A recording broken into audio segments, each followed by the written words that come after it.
Hi.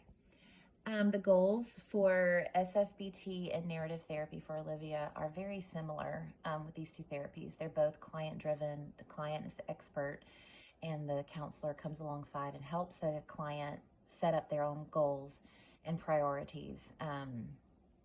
In solution focused brief therapy, the counselor is not going to be interested in the root causes of the problems. And then narrative therapy, the counselor is going to be help rewrite her story and moving forward. The role of counselor in SFBT is going to be to see the competencies of the client, stay in the present. It's going to be a brief treatment plan. The client's going to work collaboratively with the counselor, discuss priorities, set goals, as we said earlier. The narrative therapy counselor is going to ask a lot of questions, is a great listener with an open mind.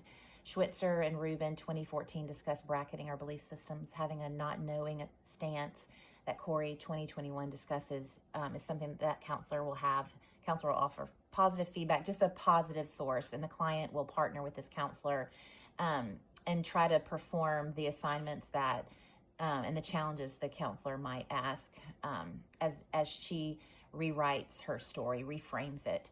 As far as techniques for solution-focused brief therapy, according to Corey 2021, exception questioning, miracle questioning, scaling questions.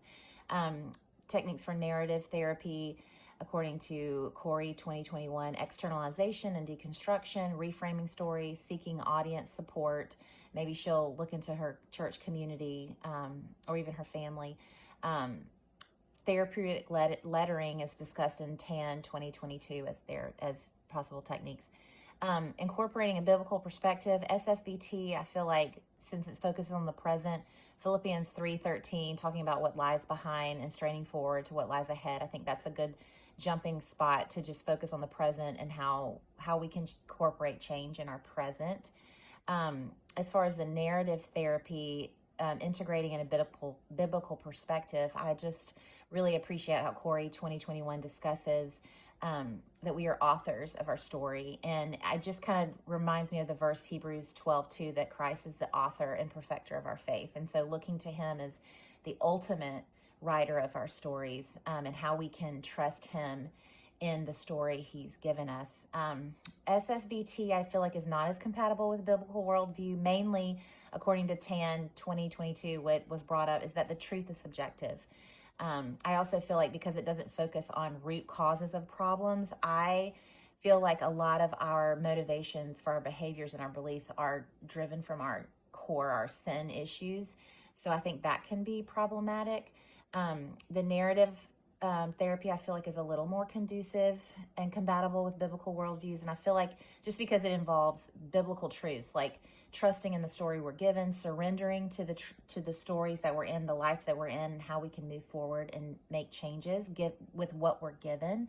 I feel like it's more conducive to Olivia, just in the sense of that her problems seem to span over a range of years. And so I think that processing through that would help her.